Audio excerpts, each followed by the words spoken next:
नीति जल्दी से अपना फ़ोन कॉल कट करती है और फ़ोन पीछे छिपा लेती है और कहती है, आप? मिश्री कहती है, हाँ मैं। मगर तुम इतनी रात को किससे बात कर रही थी? नीति गुस्से में कहती है, तुमसे। अब उससे आपको कोई मतलब नहीं होना चाहिए। मिश्री कहती है, नित्या देखो, मानती हूँ तुम मुझसे गलत समझती हो और तुम्हें ऐसा लगता है कि मैंने तुम्हारे भाई को फंसाया है, मगर ऐसा नहीं है, तुम्हें गलत फहमी हुई है। नीति गुस्से में कहती है, मुझे कोई गलत फहमी नहीं हुई, समझी? मिश्री हल्के से मुस्कुराती है और निशि के कंधे पर हाथ रखती हुई उसे समझा कर कहती है, नित्या देखो, तुम मुझे अपनी भाभी नहीं मानती, मत मानो, मगर कम से कम एक दोस्त तो बना ही सकती हो सकता है तुम्हें इससे मुझे जानने का मौका मिले और तुम जान सको कि मैं कैसी हूँ। और अगर मैं गलत लड़की हुई भी तुम्हारे ब्रो के लिए तो तुम मेरे साथ रहकर मेरी गलतियाँ ढूंढ सकती हो और अपने ब्रो को बता सकती हो। मिश्री की ये बात सुन नीति को थोड़ा डाउट होता है। वो कहती है, अच्छा तो आप मेरे साथ फ्रेंड जैसे रहना चाहती हैं? मिश्री कहती है, हाँ। नीति कहती है, मगर मुझे इसमें कोई इंटरेस्ट नहीं है, किसी और को ये मीठी बातों में फंसाइए। नीति फिर तेज कदमों से अपने कमरे की तरफ बढ़ जाती है। मिश्री जो किचन में पानी लेने आई थी, पानी को जग में डालती हुई कहती है, मुश्किल है, ये हमारी मिनी पारस हैं, इनको समझाना थोड़ा मुश्किल होगा। फिर वो वापस अपने रूम में चली जाती है। इधर रात के 2 बज चुके थे। तभी मीना के रूम में शुभ आता है। वीना सो रही थी। शुभ के दरवाज़ा बंद करने की आवाज़ से उठ जाती और कहती, शुभ को देखकर कहती है, शुभ तुम आ गए। शुभ कोई जवाब न देता और टावल लेकर वॉशरूम में चला जाता है। कुछ देर बाद जब वो वापस आता है तो एक नज़र वीना को देखता है, जो अब भी वहीं बेड पर बैठी थी और उसके साइड में टेबल पर खाना रखा था, जो शायद वो अभी अभी लाई थी। फिर कबर्ड की तरफ बढ़ जाता है। वीना, खाना लेकर आई हूँ, खा लो। सो बुझे हुए स्वर में कहता है, मैंने खा लिया है अपने फ्रेंड के साथ। और फिर कवर से बेडशीट और पिलो लेकर बाहर की तरफ जाने लगता है। वीना आवाज़ लगाकर कहती है, कहाँ जा रहे हो? शुभ कहता है, स्टडी में। वीना कहती है, मगर। शुभ वीना की बिना तरफ देखे कहता है, अब मुझे घुटन होती है यहाँ, ये सोचकर कि मैंने एक ऐसी लड़की से प्यार किया जो मुझसे नहीं, मेरे पैसे से प्यार करती थी। इतना कहकर शुभ बाहर चला जाता है। वो स्टडी रूम में जा रहा था कि कोई आवाज़ लगाता है। शुभ शुभ आवाज़ पहचान गया था। वो बेडशीट और पिलो अपने पीछे छुपा टर्न करता है। मिश्री जो पानी लेकर अपने कमरे में जा रही थी, शुभ की तरफ आते हुए कहती है, तुम इतनी रात में कहाँ जा रहे हो, वो भी बेडशीट और पिलो के साथ? शुभ कहता है, तो आपने देख लिया। मिश्री कहती है, हाँ, अब कारण क्या है इसका? शुभ कहता है, वो भाभी। मिश्री कहती है, झूठ मत बोलना शुभ। शुभ कहता है, भाभी ऑफिस का काम था और वीना को लाइट ऑन करने पर डिस्टर्ब हो रही थी, इसलिए मैंने सोचा स्टडी में चला जाऊं, काम भी हो जाएगा। और शुभ अपनी बात पूरी करता इससे पहले ही मिश्री बीच में बात काटते हुए शक भरी नज़रों से कहती है, तुम्हारे और वीना के बीच कुछ अनबन हुई है? शुभ मिश्री के अचानक इस सवाल से सकपका जाता है और कहता है, नहीं नहीं, नहीं तो ऐसा किसने कहा आपको? ऐसा तो कुछ नहीं है। मिश्री कहती है, नहीं, वो कुछ दिनों से आप दोनों के बीच कुछ तनाव सा महसूस किया मैंने, इसलिए। शुभ कहता है, नहीं भाभी, वो तो बस काम की वजह से उसे टाइम नहीं दे पा रहा था, इसलिए लगा होगा आपको, कोई बात नहीं है। मिश्री कहती है, पक्का? शुभ झूठी मुस्कान के साथ कहता है, 100% पक्का। मिश्री हल्के से मुस्कुराकर, ठीक है, मगर ऑफिस के काम में इतना भी मत बिजी होइए कि अपनी लाइफ को जीना भूल जाएं। शुभ सिर झुकाकर एक तिरछी मुस्कान मुस्कान के साथ जमीन में देखते हुए कहता है, हाँ भाभी, कोशिश करूँगा। मिश्री शुभ का ये जवाब सुन वहाँ से फिर चली जाती है, मगर दिल में अभी ऐसा लग रहा था कि शुभ कुछ छुपा रहा है, इसलिए उसने सोचा इस बारे में वो वीना से ही पूछेगी। मिश्री वापस अपने कमरे में आ जाती है और पारस को ठीक से चादर उड़ाकर बेड पर आकर लेट जाती है और नींद कब उसे अपने आगोश में ले लेती है पता ही नहीं चलता। अगले दिन सुबह मिश्री ब्रेकफास्ट बना रही थी कि तभी बीना वहाँ आती है। बीना को देख मिश्री को रात वाली बात याद आ जाती है। वो बीना से कहती है, बीना, मुझे तुमसे कुछ बात करनी है। बीना मुंह बनाते हुए कहती है, हाँ बोलो। मिश्री कहती है, तू 1 मिनट चल मेरे साथ। मिश्री बीना का हाथ पकड़ती है और उसे डाइनिंग टेबल पर बैठा कर कहती है, बीना, सब ठीक है ना? वीना कन्फ्यूजन से मिस्री को देखती है और फिर कहती है, क्या मतलब? मिस्री कहती है, तेरे और शुभ के बीच सब ठीक है ना? कल रात मैंने उसे स्टडी में जाते देखा। बीना अब थोड़ी सकपका जाती है और कहती है, हाँ सब ठीक है। क्यों, क्या हुआ? बीना नहीं चाहती थी कि मिस्री को कुछ पता चले, क्योंकि अगर इसे शुभ ने राकेश के बारे में बता दिया तो न जाने क्या होगा। कहीं ये बीना को घर से न निकाल दे। मिस्री बीना के हाथ पर अपना हाथ रखती है और कहती है, देख, मैं तेरी बड़ी बहन हूँ और तू मुझसे शेयर कर सकती है। वीना खड़े होते हुए कहती है, जब कुछ होगा तो न बताऊंगी। इतना कहकर वीना चिढ़ते हुए वहां से जाने लगती है। मिस्री फिर वीना का हाथ पकड़ लेती है और कहती है, रुक। वीना रुकती है। मिस्री वीना के सामने खड़ी होकर कहती है, तू अगर सच बोल रही है तो नजरें क्यों चुरा रही है? जानती हूँ तू मुझे अपनी बड़ी बहन नहीं मानती, मगर तेरे मानने या न मानने से सच नहीं बदल जाएगा, समझी? और मैं तुझे अच्छे से जानती हूँ। तू कब झूठ बोलती है और कब सच, इसलिए बता क्या हुआ है। बिना अब गुस्से में आ चुकी थी। असल गुस्सा तो उसे सुख पर था, मगर मिस्री ने जब बात छेड़ ही दी तो उसका ज्वालामुखी फट गया। वो बोली, देख, पहली बात तो ये कि तू मेरे मैटर में मत बोल, समझी?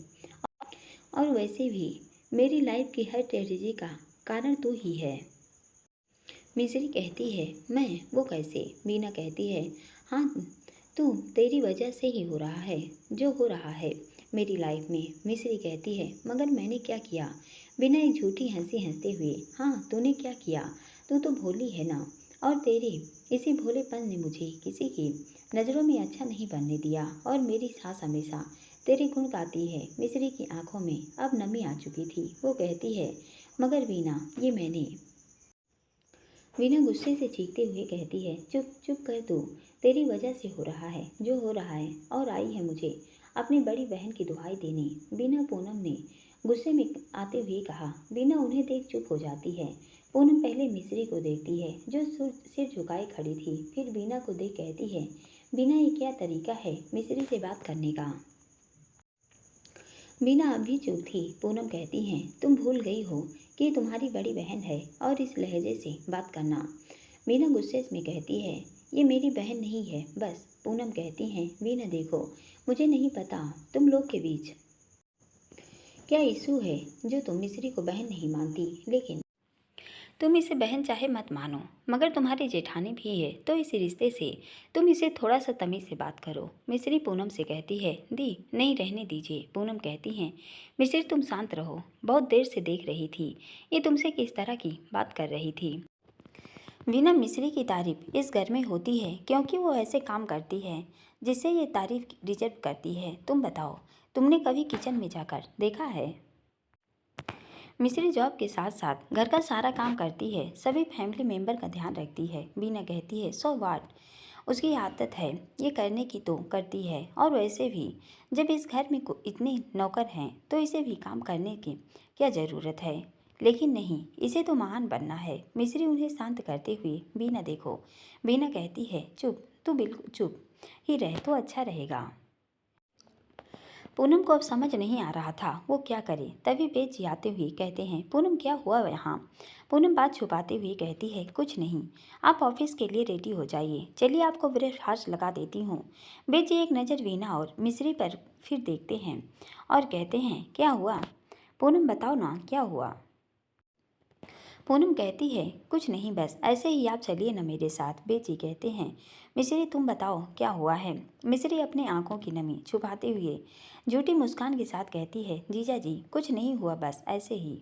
बेची कहते हैं, ऐसे ही तुम रो नहीं सकती। मिस्री आंखों के आंसू पोंछते हुए कहती है, मैं रो नहीं रही, वो तो आंखों में कुछ चला गया था। मीना कहती है, हाँ, बता दो मिस्री, इन्हें भी तो पता होना चाहिए।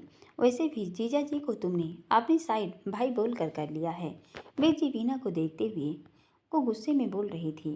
मिस्री अब कड़क आवाज़ में कहती है, चुप करो वीना। दूर खड़ा विहान सब देख रहा था। वो सब देख कर डर चुका था। वो भागते हुए कहीं चला जाता है। वेद जी कहते हैं, क्या मतलब साइड कर लिया? बीना कहती है, हाँ, इस घर में जो इज्जत मिस्री को मिलती है, जो प्यार मिस्री को मिलता है, वो मुझे नहीं मिलता।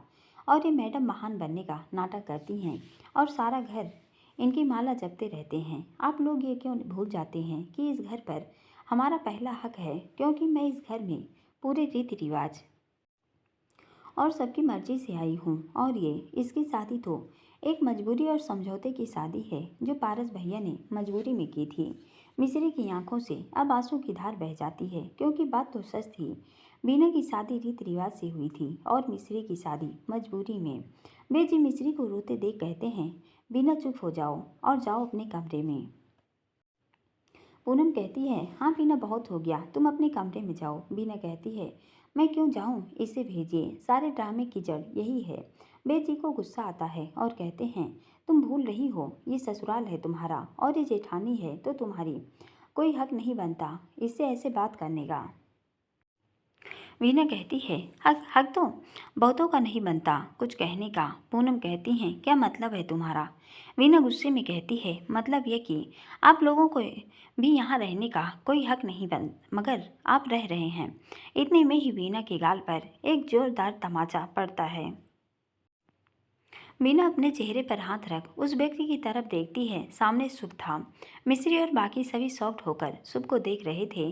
शुभ गुस्से में वीना को देख रहा था। वो कहता है, बस बहुत हो गया, जितना तमाशा करना था कर लिया। हिम्मत कैसे हुई तुम्हारी मेरे दी और जीजी को कुछ कहने की। और रही बात इस घर में रहने की, तो तुम्हारा भी कोई हक नहीं यहाँ रहने का। ये घर पारस भैया का है, समझी तुम। वीना गुस्से में कुछ कहने वाली थी कि तभी मिस्री कहती है, शुभ ये क्या किया तुमने, वो पत्नी है तुम्हारी और तुमने उस पर हाथ उठाया। शुभ कहता है, मगर भाभी इसने जो किया वो। वीना वहाँ से रोते हुए चली जाती है। मिस्री कहती है, वो जो किया हो मगर सबके सामने उस पर हाथ उठाना तुम्हारा गलत है शुभ, बहुत गलत।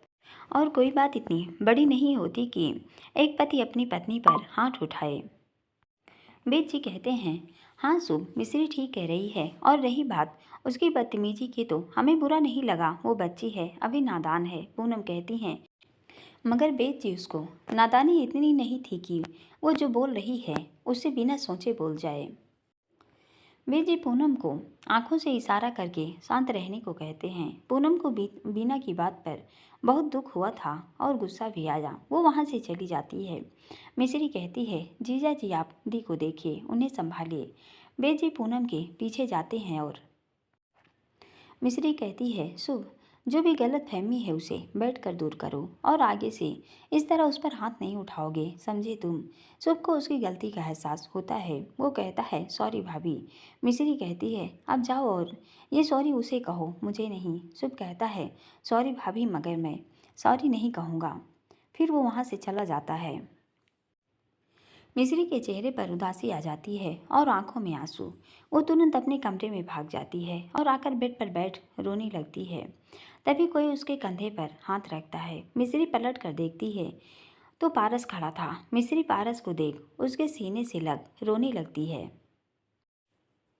मिस्री के हाथ पारस के कमर के दोनों तरफ कसकर लगे हुए थे और पारस का हाथ एक हाथ मिस्री की पीठ पर और एक मिस्री के सिर पर था। मिस्री रोई जा रही थी और पारस का हाथ मिस्री के सिर पर था। वो गुस्से में उसने मुट्ठी बनाए कस चुका था, क्योंकि उसे बहुत गुस्सा आ रहा था। उसने सब सुन लिया था। जब वो स्टडी में था तो विहान दौड़ते हुए उसके पास आया। हालांकि विहान पारस ने ज़्यादा बात नहीं करता था, क्योंकि पारस को देख उसे न जाने क्यों थोड़ा डर लगता है। मगर उस बच्चे को इतना समझ आ चुका था कि अगर झगड़े को कोई रोक सकता है तो वो सिर्फ पारस था। इसलिए वो पारस के पास रोते हुए आता है। पारस जो अपने लैपटॉप पर काम कर रहा था, विहान को रोता देख कहता है, विहान तुम। विहान कहता है, मामू वो। विहान रोए जा रहा था। पारस उसके पास आता है और उसके गाल पर अपने हाथ रख कर कहता है, क्या हुआ बेटा, मम्मा ने पिटाई की क्या। विहान नहीं में गर्दन हिला देता है। पारस कहता है, फिर क्या हुआ। विहान फिर पारस का हाथ पकड़ उसे ले जाने लगता है। पारस उसके साथ साथ चलता है। फिर विहान पारस को ऊपर से नीचे देखने का इशारा करता है, जहाँ वीना, बेजी और मिस्री खड़े थे। उस तरफ देख पारस की आंखों में गुस्सा आ चुका था। मिस्री की आंखों में उसे आंसू जो दिख रहे थे, वो वहाँ की बातें सुन रहा था कि तभी वो अपना फ़ोन निकालता है और कहता है, अगर तुमसे तुम्हारी वाइफ नहीं संभाली जाती तो उसे मेरी वाइफ से दूर रखो, समझे। शुभ कहता है, क्या हुआ भाई? पारस कहता है, जहाँ हो 1 मिनट के अंदर अंदर डाइनिंग टेबल के पास आओ, वरना मैं अगर वहाँ चला गया जहाँ तुम्हारी बेबी है तो मुझसे बुरा कोई नहीं होगा। शुभ को कुछ समझ नहीं आया, मगर इतना समझ आ चुका था कि जरूर कुछ गड़बड़ है। वो टेरेस पर था सुधा और अमिताभ जी के साथ, क्योंकि सुधा जी को थोड़ा फ्रेश एयर में जाना था। तो शुभ उन्हें टेरेस पर ले गया और सुधा को देख पीछे पीछे अमिताभ जी और सावित्री जी भी चले गए। अभी ये लोग बातें कर रहे थे कि शुभ अचानक चला जाता है, ये कहकर कि कुछ ज़रूरी काम है। पारस के कॉल कटने पर शुभ वहाँ पहुँचा था। इधर मिश्री बहुत रोई जा रही थी तो पारस, जो काफ़ी देर चुप खड़ा उसे संभाल रहा था, कहता है, मिश्री चुप हो जाओ। मिश्री रोते हुए कहती है, पारस जी को। पारस कहता है, चुप। मिश्री के चेहरे को अपने हाथों में भर के उसके आंसू पोंछते हुए, बिल्कुल चुप। अब तुम नहीं रोओगी, समझी? तुम्हें पता है ना मुझे तुम्हारी आंखों में आंसू पसंद नहीं। मिश्री अब पारस के आंखों में देख रही थी। पारस कहता है, मुझे पता है क्या हुआ है और तुम अब वीना की फिक्र करना छोड़ दो। जो इंसान हमारी परवाह नहीं करता तो हम उसको क्यों उसके लिए आंसू बहाएं? मिश्री कहती है, मैं इसलिए नहीं रो रही क्योंकि उसने मुझे कुछ कहा। उसकी तो मुझे आदत है, मगर दी जीजा जी को मेरी वजह से और रोने लगती है। पारस कहता है, बीना इस घर से अभी के अभी निकल जाएगी। मैं ऐसे किसी इंसान को इस घर में बर्दाश्त नहीं करूँगा जो तुम्हें तकलीफ दे। फिर जॉन को आवाज़ लगाते हुए, जॉन जॉन। जॉन आता है और कहता है, यस सर। पारस गुस्से में कहता है, वीना से कहो अपना सामान पैक करे और निकले यहाँ से। जॉन अब भी वहीं खड़ा था क्योंकि मिस्री ने ना का इशारा किया था। पारस गुस्से से गरजते हुए कहता है, तुमने सुना नहीं? मिस्री पारस के हाथ को थामते हुए, नहीं पारस जी, ऐसा मत करिए, इससे बात और बिगड़ जाएगी। पारस कहता है, मिस्री, ये तो एक ना एक दिन होना है और आज हो जाए तो अच्छा है। सुख को और बाकियों को कम दुख होगा। मिस्री कहती है, नहीं पारस जी, गलत है। पारस गुस्से में, और जो उसने किया वो, मिस्री कहती है, वो उसकी नादानी थी।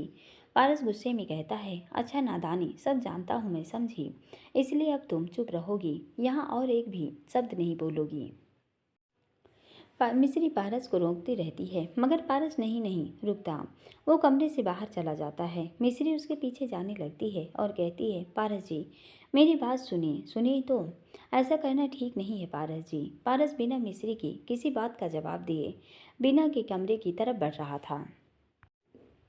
वो वीना के रूम के बाहर ही पहुंचा था कि तभी मिस्री उसका हाथ रोकते हुए, पारस जी, आपको मेरी कसम है जो आपने ऐसा किया तो। पारस का जो हाथ मिस्री ने पकड़ा था, पारस उसे झटके से छुड़वा देता है और पास पड़े वास में अपना हाथ मारता है, जिससे उसके हाथ से खून बहने लगता है।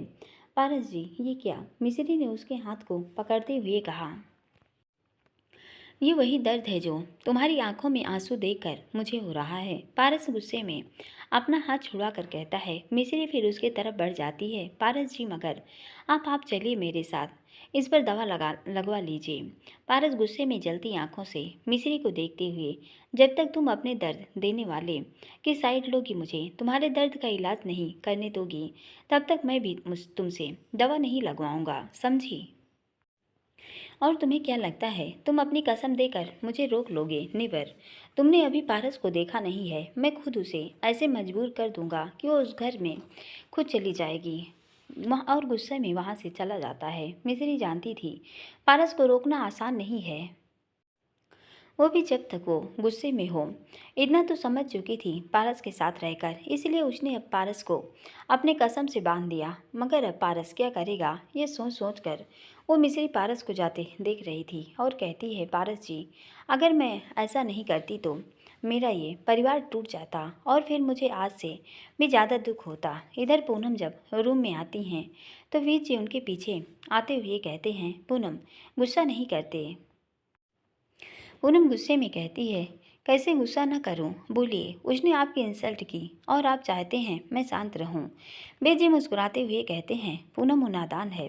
पूनम गुस्से में बेद जी को देखते हुए, नादान है, इसे नादानी कहते हैं। अरे सब जानते हैं कि आप इस घर में इसलिए हैं क्योंकि पारस ने आपको नहीं जाने दिया। उसने शादी की शर्त ही यही रखी थी कि आप उसके साथ यहाँ रहें, और आप भी तुरंत मान गए थे इस शर्त को। और ये भी जानते थे कि मेरे मायके में आपको कभी न कभी ये दिन देखना पड़ सकता है। पूनम ने गुस्से से कहा।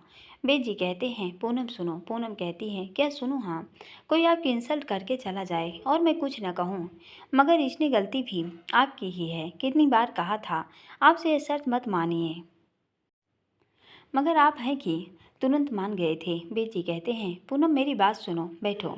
पूनम को बेद जी के पास पड़े सोफे पर बैठाते हुए कहते हैं तुम्हें क्या लगता है मैं यहाँ इसलिए रुका हूँ क्योंकि मुझे तुम्हारे भाई की शर्त मंजूर थी? नहीं, ऐसा नहीं है। मैं यहाँ रुका इसके कई कारण थे। एक भी मेरी कोई फैमिली नहीं थी, तो फैमिली की कीमत मैं जानता हूँ, इसलिए यहाँ रुक गया कि इस बहाने मुझे भी परिवार मिल जाएगा। एक कारण था कि तुम्हें अपने परिवार से दूर न जाना पड़े, और एक कारण जो सबसे ज़्यादा ज़रूरी था वो था पारस का। बेद जी कहते कहते रुक जाते हैं। पूनम कहती है क्या? पारस का क्या बेद जी? बेद जी कहते हैं कुछ नहीं, जो था वो अब नहीं है। पूनम कहती है जो था अब नहीं है मतलब ये कि हमारी शादी के लिए पारस ने हाँ कर दिया था, मगर उसने 1 महीने का वक्त लिया था मुझे परखने के लिए। हालांकि हम साथ काम करते थे बहुत पहले से, मगर तुम्हारे लिए मैं ठीक हूँ या नहीं इसके लिए उसने टाइम लिया था। इसी बीच कीर्ति वाला हादसा हुआ, इसी बीच हमारी सगाई हुई। उसके बाद पारस को पैनिक अटैक आने लगे। ये बात मुझे केके से पहले ही पता लग गई थी, और फिर पारस ने मुझे तुम्हें बताने से मना किया था और कहा था कि अगर तुम्हें बताया तो वो शादी रोक देगा। पूनम कहती है क्या पैनिक अटैक? वेद जी कहते हैं हाँ, गुस्सा करने पर उसको ये होता है। फिर पारस ने मेरे सामने ये बात रखी कि वो चाहता है कि तुम उसके साथ ही रहो। मैं भी सोच रहा था कि ऐसा क्या करूं कि पारस का हर पल ध्यान एक रख सकूं, क्योंकि उसे कभी भी गुस्सा आ जाता है। इससे तुम भी वाकिफ हो। और फिर कीर्ति के जाने के बाद तो वो सबसे और ज़्यादा दूरी बना लिया था, तो उसका ध्यान मैं ही रख सकता था क्योंकि मैं हकीकत जानता था। पूनम कहती है तो आपने पारस के लिए ये सब किया और मुझे बताया भी नहीं? बेजी कहते हैं इसमें बताने वाली बात क्या थी? पारस मेरे लिए मेरे दोस्त के मेरे बेटे जैसा था, तो उसकी केयर करना मेरा फर्ज था। पूनम की आंखों में आंसू और चेहरे पर चिंता थी और कहती हैं पारस इतनी बुरी कंडीशन में था। और वेद जी कहते हैं पूनम अब वो ठीक है। जब से मिस्री उसकी लाइफ में आई है उसके पैनिक अटैक बंद हो गए हैं। डॉक्टर ने कहा कि अब शायद उसे कभी अटैक आए भी नहीं। पूनम कहती है वेद जी मगर मिस्री को ये सब पहले से पता था? बेची कहते हैं नहीं वो। फिर बेची पारस को आए पैनिक अटैक के बारे में बताता है जो उसे होटल में आया था और मिस्री ने उसे संभाला था। पूनम जैसे जैसे सब सुनती है वो रोने लगती है इस बात से कि उसके भाई को तकलीफ थी और उसे उसकी खबर भी नहीं थी। बेजी उसे संभालते हैं और फिर कहते हैं पूनम अब पारस ठीक है, तुम फिक्र मत करो। और रही बात मेरे इंसल्ट की, तो हम जल्द ही इस घर से शिफ्ट हो जाएंगे हमारे नए घर में। पूनम कहती है नया घर? बेद जी कहते हैं हाँ, मैं इसे बहुत पहले बनवा चुका था, जब मुझे डॉक्टर से क्लीन चिट दे दी थी कि अब पारस ठीक है। और फिर पारस का ध्यान रखने मिस्री भी आ गई थी, इसलिए अब जल्द ही मैं तुम्हें यहाँ से ले जाने वाला था। पूनम कहती है सच? बेद जी कहते हैं हाँ, तो मिस पूनम राजपूत अब अपने ससुराल जाने की तैयारी करो, क्योंकि अब तुम बहुत रह ली मायके में। पूनम हल्के से मुस्कुरा देती है। वो हमेशा से ही चाहती थी कि बेद जी यहाँ न रहें, मगर बेद जी हमेशा उसको समझा देते और यहीं रुकने को मना लेते थे। पर आज उसे इसका असली कारण पता चल गया था। इधर किरण जिम से बाहर आती है तो देखती है कई सारे लोग खड़े थे और कहते हैं मिस किरण। किरण हैरानी से सबको देखते हुए कहती है जी कहिए।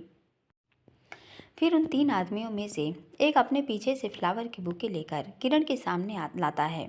किरण हैरानी से देखते हुए ये वो आदमी कहता है मैम ये आपके लिए। किरण हैरानी से उसे लेते हुए उस बुके को लेकर उस पर लगी चिट देखती है जिसमें लिखा था फूलों का गुलदस्ता भेजा है हमने, माफ़ कर देना जो गुस्ताखी की हो हमने। मुस्कुराहट तो आ ही गई होगी होठों पर इन फूलों को देखकर। किरण जो मुस्कुरा रही थी अपनी मुस्कान को छिपाते हुए आगे बढ़ती है। जानता हूँ छुपा ली होगी मुस्कान अब तुमने मेरी बात सुनकर, मगर आंखों से तो बहुत कुछ जान लिया है हमने। किरण के चेहरे पर फिर मुस्कान आ जाती है। उसे मयंक का यह अंदाज अच्छा लग रहा था। सूरज सूरज की किरण सी मुस्कान है तुम्हारी, शायद तभी रखा है किरण नाम तुम्हारा सबने। किरण बिना सोचे कहती है मयंक, फिर आगे बढ़ती है। सॉरी, जो गलती हुई उसे माफ़ कर कहा, दो दिल साफ किया तुमने। नादान सा हूँ, मेरी नादानी है, को भुला देना। अब अगर माफ़ कर दिया हो तो कॉल कर लेना। चॉकलेट और कुछ गिफ्ट भेजे हैं हमने, कबूल कर लेना। बड़ी आस से भेजे हैं हमने। तभी एक आदमी किरण के सामने चॉकलेट बॉक्स लाता है और कहता है, मैमी सर ने भेजा है। किरण उसे लेती है और कहती है, मगर मैं तो नाराज़ नहीं हूँ। तभी एक आदमी किरण के सामने एक ड्रेस का पैकेट देकर कहता है, मैम ये सर ने आपको दिया है। किरण हैरानी और परेशानी से इस पैकेट को लेते हुए कहती है, मगर ये। अब तीनों आदमी चले गए जाते हैं। किरण पहले अपने हाथ में देखती है जिसमें गुलदस्ता रहा, दूसरे में देखती है जिसमें चॉकलेट थी, और फिर उसी हाथ में वो पैकेट भी था ड्रेस वाला। तभी किरण के फर्श पे रखा फ़ोन रिंग करता है। किरण पहले दोनों हाथों को देखती है और फिर इस सामान को साइड में पड़ी चेयर पर रख देती है। उसकी स्माइल अब भी उसके चेहरे पर नजर आ रही थी। वो जब कॉल पिक करती है, कॉल कट हो चुका था। किरण फिर फ़ोन उठाकर देखती है, 100 मिस कॉल, और ये 101 मिस कॉल। क्या ये रात से मुझे लगातार कॉल कर रहा है? असल में किरण सुबह से देर से उठी तो जल्दी जल्दी रेडी होकर जिम आ गई। फ़ोन साइलेंट पर था तो कॉल का पता नहीं चला, न उसने फ़ोन चेक किया। किरण का माइंड कुछ देर के लिए सोच में पड़ गया। तभी फिर कॉल आती है। किरण अब जल्दी से उठा लेती है। उधर से आवाज़ आती है, तुम्हारी नज़र क्यों खफा हो गई? खता बख्श दो जो खता हो गई। किरण हंसते हुए कहती है, हमारा इरादा तो कुछ भी न था, तुम्हारी खता खुद सजा हो गई। मैं हंसने लगता है और कहता है, यार कब से परेशान था तुमसे बात करने को, और तुम हो कि एक भी कॉल नहीं उठाई। किरण हंसते हुए कहती है, अच्छा बट मेरा फ़ोन साइलेंट पर था इसलिए नहीं उठा पाई। मैं कहता है, और रात में? किरण कहती है, रात में भी साइलेंट पर था और मैं सो गई थी। मैं अपने सिर पर हाथ मारते हुए कहता है, मतलब तुम नाराज़ नहीं हो मुझसे? किरण कहती है, नहीं। मैं क्यों नाराज़ होऊंगी? मैं कहता है, नहीं हो, तुमने कॉल पिक नहीं की थी। असल में मयंक को डर सिर्फ इस चीज़ का नहीं था कि उसने किरण को कॉल नहीं किया फाइल टेकअप होने की पर, बल्कि डर के ये भी था कि कहीं उसके गले लगाने पर किरण नाराज़ न हो गई हो, क्योंकि उसके बाद उसकी किरण से बात नहीं हुई थी। मगर अब मयंक को एक सुकून मिल रहा गया था, एक किरण की आवाज़ सुनने का, दूसरा ये जानकर कि वो नाराज़ नहीं है। किरण मयंक को खोया हुआ देख कहती है, मैं नाराज़ होती तो सीधा तुम्हें ब्लॉक करती, समझे? और उससे पहले एक जोरदार पंच। मैं कहता है, हेलो हेलो, रुको मिस, बस करो, जानता हूँ तुम मेरे जैसे बहुतों को गिरा सकती हो। किरण हंसने लगती है और महक भी। फिर क्या? किरण कहती है, ये तुमने जो गिफ्ट भेजे हैं अब। मैं कहता है, अब तो तुम नाराज़ नहीं होना तो मुझे वापस कर दो जब मैं आऊँ तब। किरण कहती है, क्या? मैं हंसते हुए, बुद्धू वो तुम रखो, और हाँ वो ड्रेस कैसी लगी ज़रूर बताना। किरण कहती है, ओके। मैं हैरान, आज किरण ने झगड़ा नहीं किया बुद्धू कहने पर। किरण कहती भी कैसे, उसके दिल में मयंक जगह जो बनाने लगा था। फिर क्या? उनकी बातों का सिलसिला शुरू हो गया। किरण जब तक घर नहीं पहुंची, किरण उससे बात करती रही। किरण को तभी याद आता है, अच्छा तुम्हारी मॉम कैसी हैं? मैं कहता है, वो ठीक हैं पहले से, मगर अभी भी हॉस्पिटल में रखना होगा। किरण कहती है, अच्छा चलो ध्यान रखो उनका और अपना, और हाँ अपना भी। मैं क्लास सेंटेंस सुन मुस्कुरा उठता है। किरण आगे कहती है, अच्छा अब मैं घर जा आ चुकी हूँ, अब रेडी भी होना है एनजीओ के लिए, तो बाद में बात करती हूँ। महंक कहता है, ओके बाय। महंक अपने ऑफिस के केबिन में बैठकर फाइल्स में देखते हुए मुस्कुरा रहा था कि तभी एक दीपक थोड़ा ओल्ड था आते हुए, बेटा क्या हुआ इतनी मुस्कुराहट चेहरे पर? फाइल में कोई जोक लिखा है? और चेयर पर बैठते हुए महंक मुस्कुराहट छुपाते हुए कहता है, नहीं डैड, वो तो बस ऐसे ही। वो मयंक के डैड विक्रम रावत थे। वो कहते हैं, बेटा इस्माइल देख कर तो ऐसा नहीं लगता कि ये ही है वाली इस्माइल है। ऐसी इस्माइल तो मेरे फेस पर तब आया करती थी जब तेरी माँ से मुझे प्यार हुआ था। मयंक कहता है, क्या प्यार? विक्रम जी कहते हैं, जी हाँ, और अगर ऐसा है तो बता, तेरी शादी करवा दूँ उससे। मैंग हैरानी से कहता है, क्या शादी? विक्रम जी हंसते हुए कहते हैं, हाँ क्यों नहीं, करवा सकता हूँ उस लड़की से शादी। मैंग समझाते हुए कहता है, डैड वो मेरी सिर्फ दोस्त है। विक्रम जी शक भरी नज़रों से देखते हुए कहते हैं, दोस्त है सिर्फ? अच्छा अच्छा, तो कौन सी ऐसी दोस्त थी तेरी लास्ट टाइम जिसको तूने रात से सुबह तक इतने कॉल किए हो?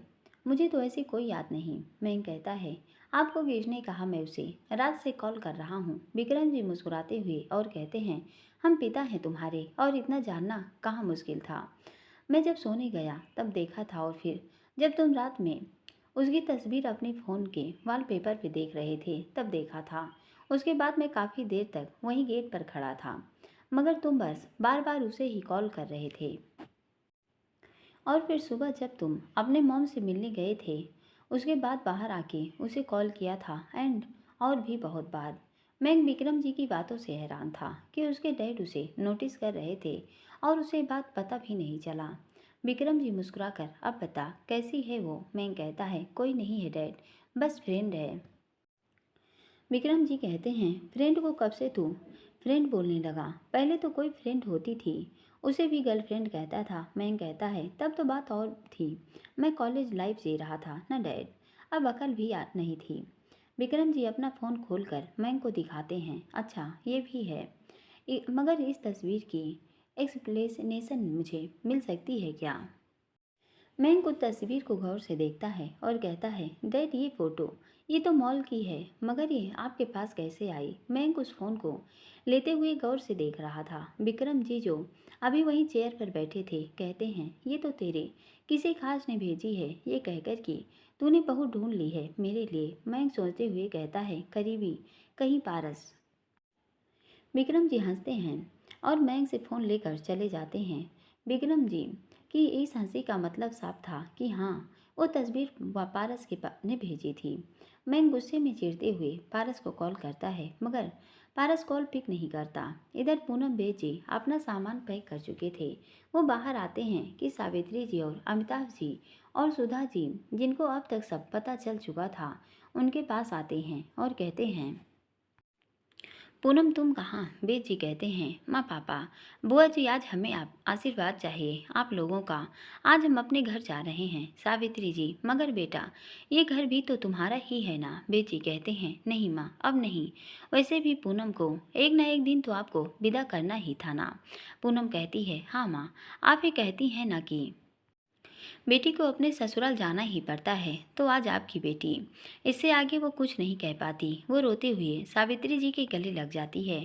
बिहान जो सुधा जी के हाथ पकड़ा खड़ा था, नानी मम्मा आप दोनों रो क्यों रहे हैं? बेद जी विहान के पास आते हैं और कहते हैं, कुछ नहीं बेटा, बस अब हम बाहर जा रहे हैं ना, इसलिए मम्मा को थोड़ा रोना आ रहा है। विहान कहता है, मम्मा रो मत, आप रोते तो अच्छा नहीं लगता। बेद जी विहान को गले लगा लेते हैं। विहान फिर शुभ बेद जी के सामने आकर हाथ जोड़ते हुए कहता है, जीजू मुझे माफ़ कर दीजिए प्लीज़, आप यहीं रुक जाइए। मैं आपको गारंटी देता हूँ आगे से कोई आपसे कुछ नहीं कहेगा। बेजी हल्के से मुस्कुराते हैं और सुख के हाथ को पकड़कर कहते हैं, पागल है क्या? मैं किसी के बात का बुरा नहीं मानता, तू जानता है ना अपने जीजू को। अगर बुरा मानना होता तो तब मान जाता, जब तेरी दी से मुझे मिलने के लिए तुझे रिश्वत देनी पड़ती थी। सुख के चेहरे पर हल्की सी मुस्कान आ जाती है, मगर आंसू साथ थे। बेजी आंखों में आंसू ले निकले और मुस्कुराते हुए कहते हैं, और रही बात इस घर से जाने की, मैंने पहले से जाने का फैसला कर लिया था, बस हिम्मत नहीं हो रही थी कहने की, मगर आज हालातों को देखते हुए जाना ठीक समझा। सुधा जी कहती हैं, नहीं बेटा तुम कहीं नहीं जाओगे, और रही बात वीना की तो वो खुद तुमसे माफ़ी मांगेगी। बेद जी कहते हैं, नहीं बुआ जी, आप उससे कुछ नहीं कहेंगी, वो अभी छोटी है, अपनी नादानी में उसने जो कुछ कहा उसे मैं भूल चुका हूँ, आप भी भूल जाइए।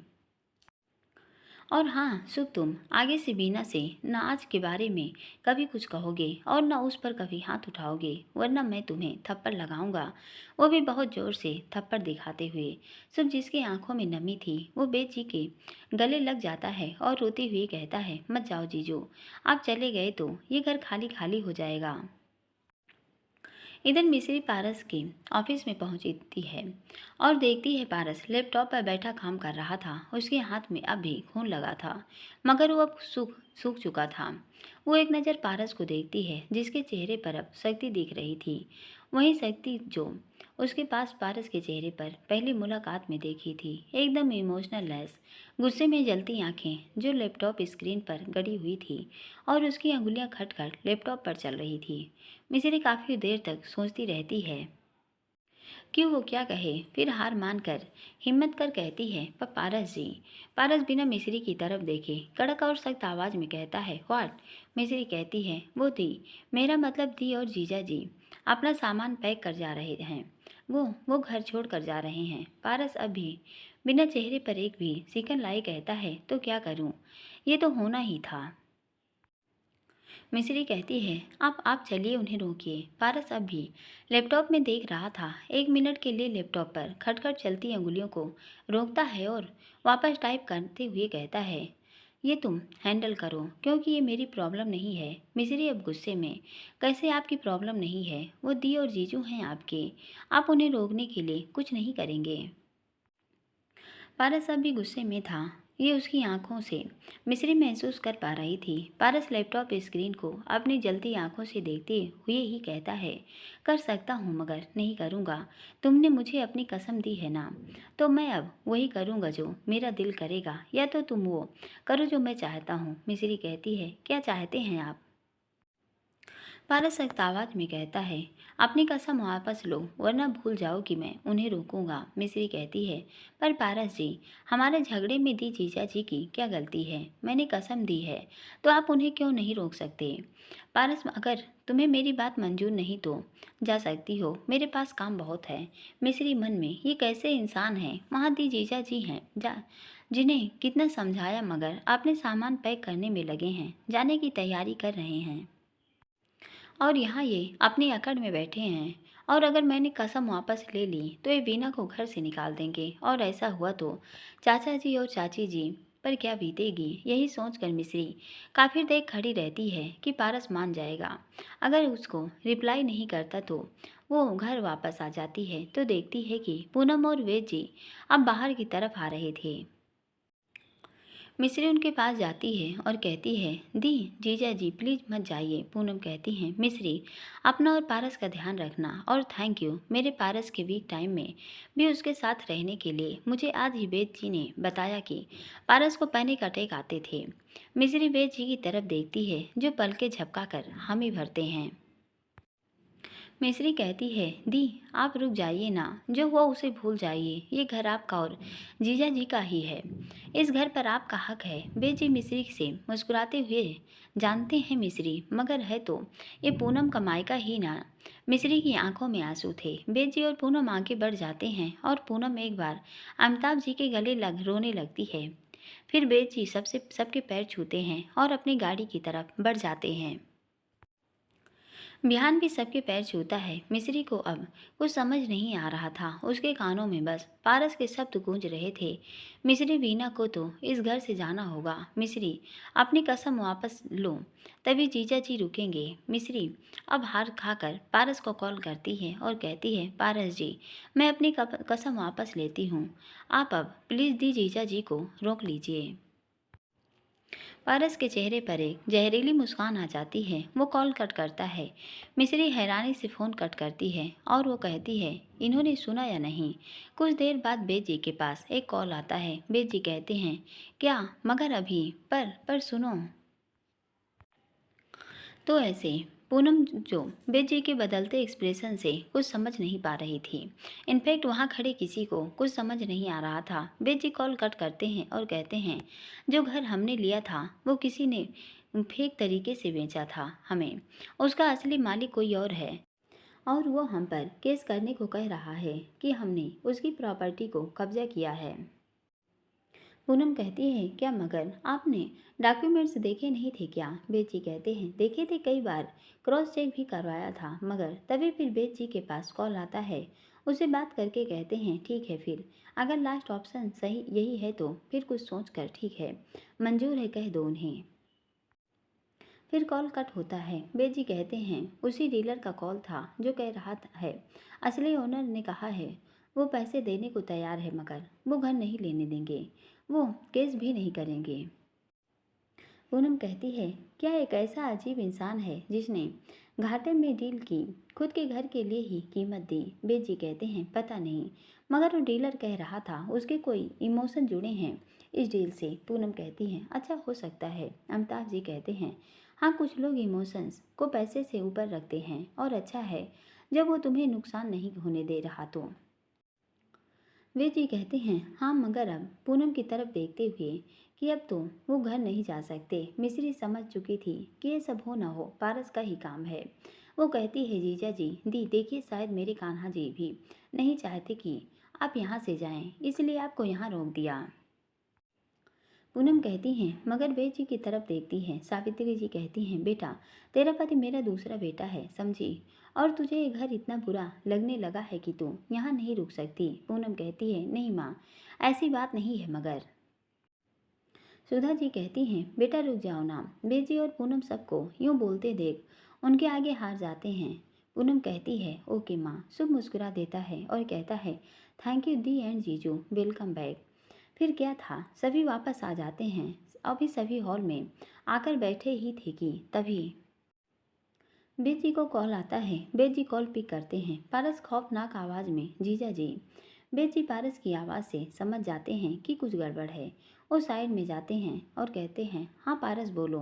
पारस कहता है आपको मेरी शर्त मजाक लगी थी क्या। बेजी के चेहरे का रंग उड़ जाता है। अब उन्हें समझ आ जाता है कि हुआ क्या है।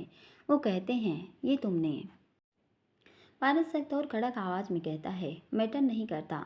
आप मेरी दी को लेकर मुझसे अलग रहने का सोच रहे थे। आपने सोचा भी कैसे कि मैं ऐसा होने दूंगा। आपको समझ नहीं आता कि दी और आप मेरे घर में ही रहेंगे। बेजी कहते हैं पारस वो। पारस कहता है आप लगता पुराने पारस को भूल गए। मैं बदला ज़रूर हूँ मगर इतना भी नहीं कि कोई मेरी बात न माने और मैं उसे यूं ही छोड़ दूं। शेर कुछ देर शांत हो सकता है, शिकार करना नहीं भूलता। बेची का मन तो वैसा कर रहा था कि कहीं तो कोई उसे छुपा ले पारस से। पारस कहता है आपको जनवरी वाले कंपनी याद है, आपको वहाँ जाना है। अभी सामान तो पैक ही होगा है ना, तो ज़्यादा मेहनत नहीं करनी होगी। तुरंत निकलिए, फ्लाइट का टाइम हो रहा है। वहाँ आपकी ज़रूरत है। अब दी से दूर रहिए तब समझ आएगा आपको मुझे मेरी दीदी से दूर करने का अंजाम। बेजी कहते हैं पर पारस। पारस कॉल कट कर देता है। बेजी को अब जाना ही पड़ता है आखिर। अब अगर बात न मानी तो पारस और गुस्सा होगा और फिर क्या बॉम्ब फोड़ेगा कुछ कह नहीं सकते। इधर पारस का मूड बहुत खराब हो चुका था। तभी केके आकर कहता है सर वो लोग उससे मिलने गए थे। पारस कहता है पता है मुझे। केके कहता है सर मुझे डर है कि कोई गड़बड़ न कर दी हो उसने। अब बस कुछ ही टाइम बाकी है फाइनल में। पारस कहता है डोंट वेरी अबाउट दैट। पारस जिसे चुनता है कुछ सोच समझ कर चुनता है। वैसे काफ़ी दिन हो गए न तुम मुझसे मिले। नहीं जाओ आज तुम्हारी छुट्टी एंजॉय करो मगर केयरफुली। केके खुश होते हुए कहता है सर आप सच कह रहे हैं। पारस केके को एक नज़र देखता है जिसका मतलब हाँ था। केके तुरंत वहाँ चला जाता है इससे पहले पारस का इरादा बदले। इधर बिना बताए ही मायके चली जाती है ये सोच कर कि शुभ ने उसे थप्पड़ मारा और जब तक उसको उसकी गलती का एहसास नहीं होगा वो वापस नहीं आएगी। जब सबको ये पता चलता है तो पूनम सावित्री जी और मिश्री तीनों उसे वापस लेने जाने लगते हैं मगर शुभ उन्हें ये कहकर रोक देता है कि उन लोगों ने ऐसा किया तो वो इस घर को छोड़कर हमेशा के लिए चला जाएगा। और सुधा जी इसमें शुभ का साथ देती हैं। नीति को तो इन सब से कोई मतलब ही नहीं था। वो तो बस अपने विशाल और अपनी लव स्टोरी एंजॉय कर रही थी। रात बहुत हो चुकी थी। पारस अब भी ऑफिस में था। इवेंट के लास्ट लेवल की तैयारी के लिए सभी मॉडल्स के अकॉर्डिंग ड्रेसेस रेडी करनी थी। मिस्री भी ऑफिस आ चुकी थी। उसी की निगरानी में सब काम हो रहे थे। पारस को तभी किसी का कॉल आता है। कॉल मैंग का था। पारस अपना ब्लूटूथ ऑन कर हेलो। मैंग कहता है मैं सुबह से तुझे कॉल ट्राई कर रहा हूँ और तू कॉल नहीं उठा रहा, कहाँ था अब तक। पारस कॉल कट करने से पहले कहता है अगर बकवास करनी है तो किसी और को ढूंढ। मयंक कहता है रुक रुक, मगर कॉल कट हो जाती है। मयंक फिर कॉल मिलाता है। पारस अब फिर कहता है पॉइंट पर आ। मयंक कहता है वो डेट को मेरी फ़ोटो तूने। पारस जो अब तक लैपटॉप स्क्रीन पर देख रहा था और ब्लूटूथ से बात कर रहा था और बिना मयंक की बात पर ज़्यादा गौर किए मयंक की इस बात को सुनकर एक किलर से स्माइल करके कहता है हाँ दी तो। मयंक कहता है क्यों दी? और दी तो दी, उसे तूने मेरे डैड से ये कहकर दी कि ये उनकी बहू है। Like seriously? पारस कहता है हाँ तो ये सच है। मयंक कहता है पर पारस अभी तो ये बात खुद मैंने किरण से नहीं कही और तू सब में कह रहा है। पारस कहता है मैंने ये बात किसी को नहीं बताई, बस विक्रम अंकल को बताई क्योंकि तेरी माँ बीमार है और एक अच्छी न्यूज़ शायद सुन कुछ काम आ जाए और उनकी बीमारी ठीक होने का असली रीज़न तेरी शादी है। वो दिन रात यही सोचती हैं कि कहीं उनका बेटा कुंवारा न रह जाए। मैं कहता है हाँ तो भी एक मिनट, तुझे पता था कि माँ को तबीयत खराब है? पारस कहता है हाँ मुझे तब से ये बात पता है जब से वो बीमार पड़ी हैं। मैं कहता है इसका मतलब तो मुझसे मिलने यानी हमारे झगड़े सुलझाने से पहले उसके बारे में जानता था। पारस कहता है हाँ। मैं कहता है और मुझे ये बात नहीं पता थी। पारस कहता है हाँ क्योंकि तुझे तेरे ऑफिस के काम से फ्रांस में रहना था काफ़ी टाइम तक। शायद कुछ प्रॉब्लम हो गई थी वहाँ, इसलिए विक्रम अंकल ने मुझे बुलाया था क्योंकि वो तुझे डिस्टर्ब नहीं करना चाहते थे। पहले ही तू टेंशन में था, उसके बाद जब उनकी कंडीशन स्टेबल हुई तो मैं वापस आ गया, मगर अब जब तो दोबारा बीमार पड़ी तो तू यही था और तू चला गया। मगर इसका मतलब ये नहीं कि मैं तेरे बारे में अब भी कुछ नहीं जानता। मयंक की आंखों में नमी आ जाती है और कहता है मतलब तूने मेरी सारी खबर थी जब हमारा झगड़ा हो गया था तब भी? पारस कहता है हाँ और अभी तेरी सारी खबर है मुझे, समझा? मयंक खुद को संभालते हुए कहता है पारस तू सच में ग्रेट है भाई, मुझे दुश्मन भी मानता था और मेरी खबर भी रखता था। पारस कहता है दुश्मन तुझे मानता था, तेरी फैमिली को नहीं, और वैसे भी दुश्मन की तो खबर दोस्तों से ज़्यादा रखता है पारस राजपूत। मयंक का तो अब दिल कर रहा था कि एक प्यार वाली झप्पी पारस को ले ले, मगर क्या करे, बहुत दूर था। पारस कहता है अच्छा अब तेरी बकवास हो गई हो तो मैं काम कर लूँ? मयंक कहता है नहीं अभी नहीं, पहले ये बता ये तस्वीर तुझे कहाँ से मिली? पारस कहता है के ने दी। मयंक मन में के तुझे तो मैं बाद में मिलकर बताऊंगा। फिर पारस से और तुझे कैसे पता चला कि मैं किरण को पसंद करता हूँ? पारस कहता है क्योंकि तूने मार मार कर उस लड़के के हालात खराब कर दी थी, वो भी सिर्फ किरण के लिए। मयंक कहता है तो इतने में तूने मान लिया कि वो प्यार था? पारस कहता है अच्छा नहीं था तो ठीक है, मैं मिस्री से भी कह देता हूँ कि वो उस लड़के से मिलने के लिए किरण को मना ले जिसको पवन अंकल ने चुना है। मयंक कहता है अरे रुक रुक, क्यों जल्लाद बन रहा है? मानता हूँ किरण से प्यार करता हूँ, मगर ये बात मुझे कल ही पता चली जब सारे टाइम मैं किरण के बारे में ही सोचता था। ये सोचकर परेशान होता रहा कि वो नाराज़ तो नहीं है। पारस कहता है हाँ तो मिस्टर फ्लर्ट बॉय को प्यार हो गया तो अब? मयंक कहता है अब तू कुछ करेगा और पवन अंकल को मेरे लिए मनाएगा? पारस कहता है पारस राजपूत मनाता नहीं है, ऑर्डर देता है। मयंक कहता है भाई शादी की बात है, कोई डील नहीं, थोड़ा सा पोलाइटी बात करना, और हाँ किरण को पहले मैं बता दूँ अपने दिल की बात, तब बात करना, और तब तक पवन अंकल किरण का रिश्ता फिक्स न कर दें, ये ध्यान रखना। पारस कहता है और अगर ऐसा न करूं तो? मैं कहता है नहीं करेगा तो मैं। पारस कहता है तो क्या? मैं कहता है क्या कर सकता हूँ? हाँ तेरे पैर पकड़ता हूँ प्लीज़। पारस कहता है ओके ठीक है ड्रामेबाज। फिर कॉल कट हो जाती है। मिस्री जब केबिन में आती है तो पारस के चेहरे पर जो स्माइल थी कुछ देर पहले वो गायब हो चुकी थी। वो मिस्री को एक नज़र देखता है और फिर पारस अपने काम में बिजी हो जाता है। मिस्री को पता था कि पारस उससे नाराज़ है, और हो भी क्यों ना, वो उसे दर्द देने वाले को सज़ा क्यों नहीं देने देती। मिस्री कहती है पारस जी। पारस कोई जवाब नहीं देता। उसके हाथ की चोट अब भी मिस्री देख पा रही थी। उसे देख मिस्री के दिल में एक अजीब तीर सा लग रहा था। मिस्री फिर कहती है पारस जी वो। पारस सीधी सड़क कड़क और सख्त आवाज़ में कहता है मुझे कोई बात नहीं करनी, तुम जा सकती हो, और देखना सभी काम ठीक तरीके से हो, कोई गड़बड़ ना हो। यह तुम्हारा घर नहीं है जो इमोशंस काम आएंगे। ये ऑफिस है, यहाँ इमोशनल फूल्स की कोई जगह नहीं है जो अपने दुश्मन और दोस्तों में फ़र्क न कर सके। मिस्री अब चुप चुप खड़ी थी। उसकी आंखों में नमी आ चुकी थी। आखिर पारस उससे नाराज़ जो था और वो जिस लहजे में बात कर रहा था उससे तो उसे और बुरा लग रहा था।